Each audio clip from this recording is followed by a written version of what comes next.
Shalom, puji nama Tuhan, kita boleh bertemu kembali dalam ibadah online JB Esther. Dan biarlah kita semua tetap dalam keadaan sehat, tetap dalam keadaan semangat, terlebih lagi sukacita daripada Tuhan ada dalam setiap kita dimanapun kita berada pada saat hari ini. Dan sebelum kita memulai ibadah kita saat ini, kita akan berdoa terlebih dahulu. Tuhan Yesus, kami mengucap syukur dan kami berterima kasih untuk kebaikan-Mu Tuhan yang tidak pernah berubah, yang selalu baru setiap hari kami rasakan dalam kehidupan kami. Hari ini Tuhan, kami mau mempersiapkan tubuh jiwa roh kami, hati kami Tuhan, untuk menerima hadirat-Mu pada saat hari ini Tuhan Yesus. Biarlah setiap pimpinan-Mu Tuhan dari awal hingga akhirnya ibadah ini, kami tetap boleh merasakan jamahan Roh Kudus-Mu Tuhan dimanapun kami berada. Sehingga di saat kami menaikkan pujian kami, penyembahan kami, terlebih hati kami menerima kebenaran firman-Mu, itu boleh berkenan di hadapan-Mu Tuhan, boleh menyenangkan hati-Mu Tuhan. Biarlah setiap kami Tuhan Yesus boleh tetap merasakan kehadiran Tuhan ada di setiap kami. Terima kasih Tuhan, terima kasih. Kami mengucap syukur dan kami mau menerima hadirat-Mu Tuhan saat ini. Haleluya. Amin.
Ku agungkan Engkau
Shalom.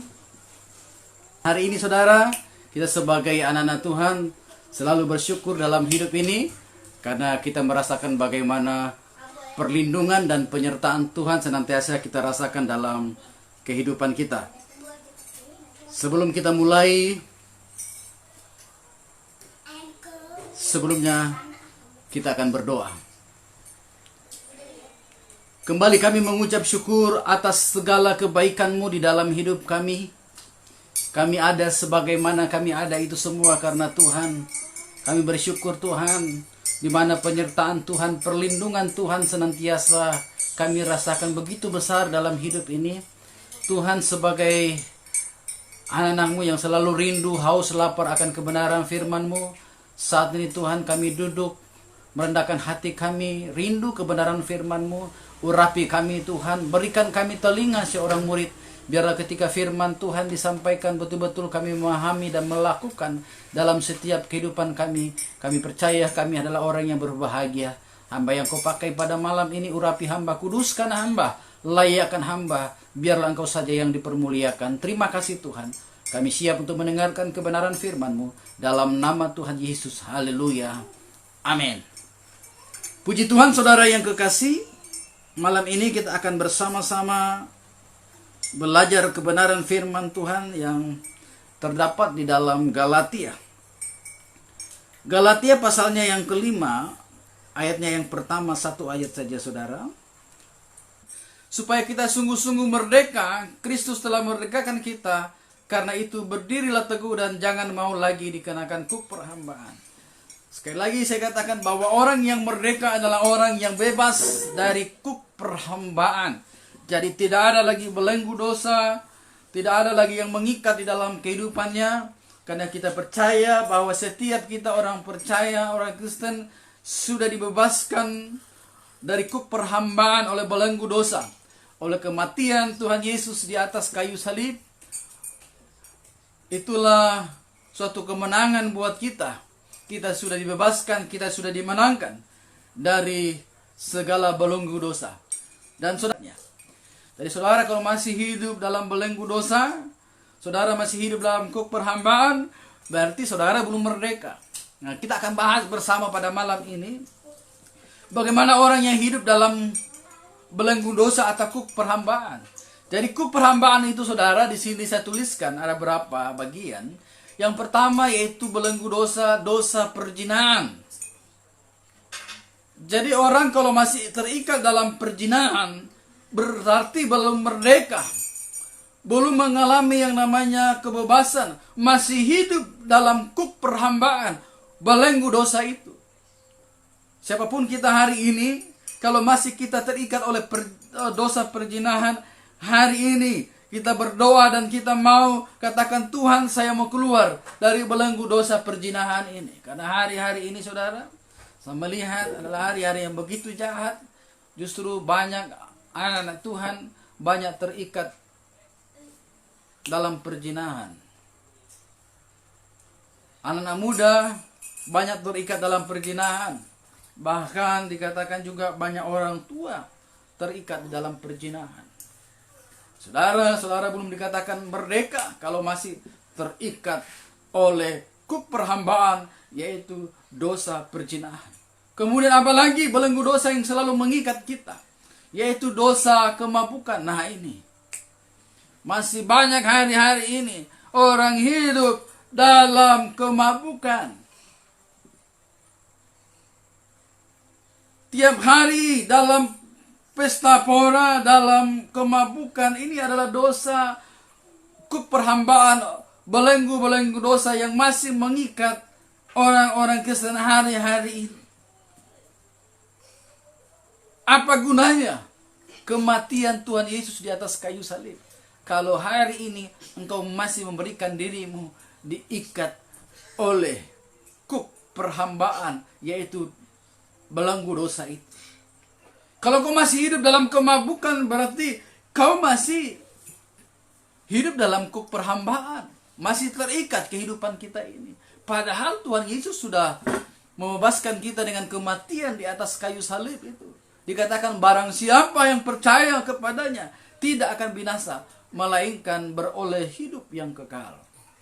Jangan lagi ada kuk perhambaan, yaitu dosa perzinahan, dosa kemabukan, apalagi dikatakan di sana pesta pora. Nah ini saudara, kadangkala banyak orang hidup dalam pesta pora. Kalau di daerah kami, khususnya di Sulawesi Selatan, daerah Palopo dan Toraja itu saudara, kadangkala masih terikat dengan budaya pesta pora, adat istiadat yang masih mengikat. Ya mungkin berkata itu kan adat istiadat, itu kan budaya, benar. Tetapi ada budaya yang tidak berkenan kepada Tuhan, yaitu pesta pora. Seperti apa? Pesta kematian itu saudara. Kalau di Toraja itu harus meriah, harus dengan pesta pora, harus banyak kerbau yang harus dikorbankan, baru dikubur. Nah ini kan yang namanya pesta pora. Tidak ada salahnya kita memotong kerbau kalau itu kita mampu. Tapi yang jadi dosa itu kalau kita paksakan. Yang tidak ada kita paksakan, itu dosa di hadapan Tuhan. Buktinya saudara, ketika baru selesai penguburan, mulai anak cucu mulai kumpul. Yang dihitung adalah apa? Hutang. Nah ini kan. Setelah selesai, mereka mulai terikat oleh hutang itu. Karena adanya pesta pora itu kan dosa di hadapan Tuhan. Sekali lagi memang ada budaya yang harus kita jaga, lestarikan supaya ini menjadi ciri khas suatu daerah. Tetapi ada budaya yang harus kita tinggalkan yang tidak berkenan kepada Tuhan, yaitu pesta pora. Kemudian yang dikatakan apa? Fitnah, iri hati, dengki. Itu juga keperhambaan. Kalau hari ini kita masih hidup dalam iri hati, dengki, suka membenci, atau masih ada akar kepahitan dalam hidup ini, berarti kita belum merdeka. Kita masih terikat oleh belenggu-belenggu dosa itu, masih dalam kuk perhambaan itu. Padahal Tuhan Yesus sudah mati di atas kayu salib, seharusnya tidak ada lagi kuk perhambaan. Makanya dikatakan Galatia pasal 5 ayat 1, supaya kita sungguh-sungguh merdeka. Kristus telah memerdekakan kita, karena itu berdirilah teguh dan jangan mau lagi dikenakan kuk perhambaan. Kita sudah merdeka oleh darahnya yang tertumpah di atas kayu salib itu. Makanya jangan lagi mau dikenakan kuk perhambaan itu, kuk dosa itu. Kemudian dosa apa lagi yang mengikat anak-anak Tuhan hari ini? Yaitu intimidasi. Hidup di dalam kekhawatiran itu intimidasi iblis. Banyak hari-hari ini anak-anak Tuhan banyak hidup dalam intimidasi iblis, hidup dalam kekhawatiran. Banyak orang seperti itu, terikat dengan kenangan masa lalu yang membuat dia terbelenggu oleh intimidasi iblis. Nah, orang kalau hidup dalam intimidasi iblis ini bahaya. Ini yang diserang pertama kali itu apa? Pikiran, saudara. Pikiran mulai dibelenggu, mulai pikiran kita mulai memikirkan yang belum terjadi, kita sudah mulai pikirkan, sudah mulai ada kekhawatiran, nanti jangan-jangan seperti ini, nanti kalau ini bagaimana, nanti bla bla bla bla, ini terus sampai orang yang seperti itu susah tidur. Nah, orang kalau susah tidur, saudara, ini bahaya. Mulai badan mulai sakit-sakitan, mulai gampang masuk angin, gampang sakit kepala. Bahkan mungkin sakit kepala ini yang sebelah ini sakit, yang ini enggak. Mulai rasanya ini badannya udah mulai udah mulai dia merasa kayak ngilu. Nah, ini bahaya. Iblis seperti itu. Dia datang hanya untuk mencuri, membunuh, dan membinasakan. Mencuri apa? Damai sejahtera kita. Yang diserang dulu apa? Ini pikiran, ini bahaya. Makanya saya katakan lagi, jangan mau lagi terikat oleh intimidasi iblis. Tetapi orang yang betul-betul merdeka adalah orang yang betul-betul terlepas dari setiap belenggu-belenggu itu. Kita akan bahas seperti apa orang yang hidup terbebas dari kuk perhambaan itu. Sekali lagi saya katakan buat kita, engkau hari ini kalau masih terikat dengan dosa perzinahan, terikat dengan kemabukan, pesta pora, iri hati, akar kepahitan, dengki, intimidasi, berarti saudara belum merdeka. Hari ini ketika kau dengarkan firman Tuhan, lepaskan semua itu. Jangan lagi mau terikat oleh ikatan-ikatan perhambaan itu. Supaya kenapa? Hidup kita menjadi hidup yang berdampak, yang bisa dinikmati oleh semua orang. Apa gunanya kematian Tuhan Yesus di atas kayu salib? Kalau kita masih hidup dalam perhambaan itu. Masih ada kekhawatiran dalam hidup ini. Apalagi dalam masa-masa yang sulit ini. Di tengah-tengah pandemi ini, saudara. Banyak negara sudah mengalami resesi. Tapi bersyukur kita di negara kita ini. Di negara Indonesia. Kita masih ada bisa eksis sampai hari ini. Negara kita masih mengalami pertumbuhan ekonomi walaupun berapa persen. Tapi kita merasakan masih kedamaian, sukacita itu luar biasa. Nah ini saudara yang harus kita pahami sebagai orang percaya kepada Tuhan. Jangan lagi hidup di dalam kuk perhambaan itu, kuk dosa itu, belenggu-belenggu dosa itu harus kita lepaskan dalam hidup ini. Jangan lagi hidup di dalam kekhawatiran. Percayakan seluruh kehidupanmu kepada Tuhan. Pastinya engkau akan menerima damai sukacita yang luar biasa daripada Tuhan. Karena satu hal yang kita harus yakini sebagai orang percaya. Sebagai orang yang betul-betul hidup benar di hadapan Tuhan. Bahwa orang yang hidup benar di hadapan Tuhan. Pasti hidupnya dipelihara oleh Tuhan. Itu janji Tuhan. Ya dan amin. Ini yang harus betul-betul kita lakukan dalam hidup ini. Kita serahkan seluruh kehidupan ini. Percayakan seluruh kehidupan ini. Pastinya dalam hidupmu engkau mengalami sukacita yang luar biasa di dalam Tuhan. Mungkin kita saat ini mengalami masa-masa yang sulit. Tetapi ketika betul-betul kita andalkan Tuhan, sukacita yang Tuhan berikan itu luar biasa. Mungkin kita dalam kekurangan, tapi kita tidak merasa terbebani. Karena kenapa? Sukacita yang Tuhan berikan itu luar biasa. Hidup dalam kehidupan ini. Nah itu. Makanya saya mau katakan, firman Tuhan yang sering kita dengarkan itu, mari kita lakukan. Kita hidupi firman Tuhan di dalam hidup kita. Percayalah. Percayalah apa yang menjadi janji Tuhan buat kita semua. Pasti digenapi dalam hidup ini. Satu hal yang saya mau katakan buat kita semua. Tetap menjadi pribadi yang rendah hati. Kemudian berikutnya, bagaimana ciri orang yang merdeka, yang hidup merdeka, yang terbebas oleh belenggu-belenggu dosa, yang tidak ada lagi perhambaan dalam kehidupannya. Yang pertama saya tuliskan, pasti orang itu selalu mengalami ketenangan dalam hidupnya. Walaupun menghadapi masa-masa yang sulit, tetapi ketika dia dekat dengan Tuhan, hidup dalam perlindungan Tuhan, masuk dalam dimensinya Tuhan, pasti yang dia rasakan adalah sukacita, ada ketenangan dalam hidupnya. Walaupun sebenarnya dia juga menghadapi masa-masa yang sulit dalam hidupnya. Tetapi sukacita Allah itu, damai sejahtera itu, ketika ada dalam hidup ini luar biasa kita merasakan. Tidak ada tandingannya dalam hidup ini. Maka sekali lagi saya katakan, ukuran kebahagiaan bukan dinilai dari berapa harta yang kita miliki. Tapi kebahagiaan itu adalah ketika ada damai, ada sukacita, ada selalu kita hidup bersama-sama dengan Tuhan, manunggal bersama-sama dengan Tuhan. Pastinya dalam kehidupan kita, dalam rumah tangga kita, pasti akan merasakan ada damai, ada sukacita, ada glory. Itulah ukuran kebahagiaan sebagai orang percaya. Kemudian berikutnya, bagaimana ciri orang yang hidup merdeka? Galatia pasal 5 ayat 13 sampai 15 saya bacakan. Galatia pasal 5 ayat 13 sampai 15. Apa dikatakan di sana? Saudara-saudara, memang kamu telah dipanggil untuk merdeka.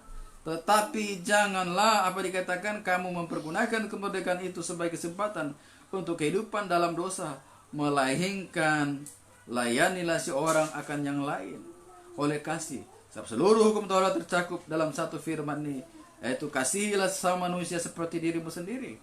Tapi jikalau kamu saling menggigit dan saling menahan, awaslah supaya jangan kamu saling membinasakan. Saya tuliskan bahwa ciri orang yang hidup merdeka adalah orang itu pasti hidup di dalam kasih.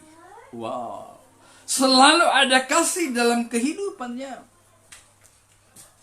Mengutamakan orang lain lebih utama daripada dirinya sendiri. Selalu melayani sesamanya, itu orang hidup di dalam kasih. Tidak ada lagi akar kepahitan, tidak ada lagi dendam, iri, fitnah, atau apapun suka menjatuhkan orang lain. Tidak ada lagi. Karena kenapa? Dia sudah hidup merdeka. Yang ada adalah kasih.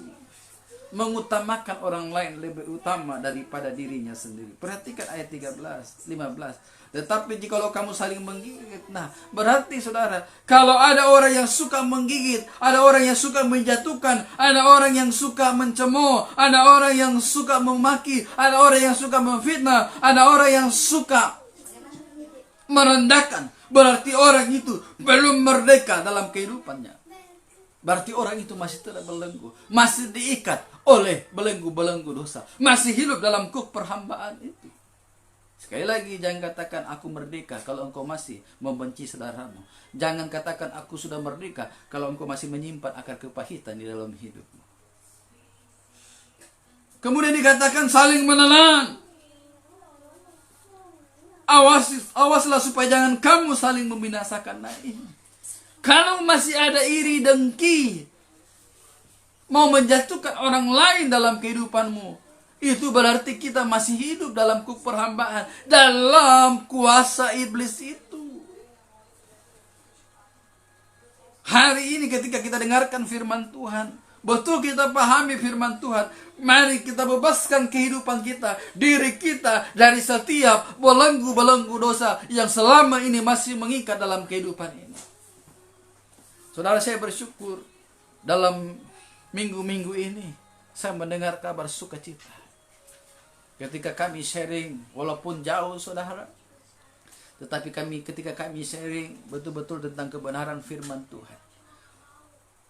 3 hari yang lalu saya telepon gimana, dia bilang saya sudah lega. Kalau dulu dia bilang sering mengalami sakit.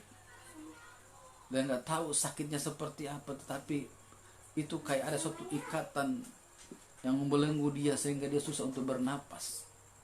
Nah ini intimidasi iblis, ini bahaya. Ketika kami mulai sharing dengan kebenaran firman Tuhan, mulai berdoa, mujizat Tuhan terjadi. Hari ini dia katakan, hari ini sudah terbebas dari setiap intimidasi apapun. Nah ini bahayanya intimidasi itu. Bahkan berapa bulan yang lalu saudara, kami berpelayanan bersama tim dari gereja saudara, ke rumah sakit. Ada mungkin 1 minggu di rumah sakit saudara, sudah diperiksa dengan peralatan yang canggih, karena dia yang mahal, otomatis peralatan biasa lengkap dan sangat canggih. Dan kata dokter, coba bayangkan saudara, rasakan bahwa ini kepalanya ini sakit sampai tidak berdaya seperti itu. Nah ini intimidasi iblis, bahaya.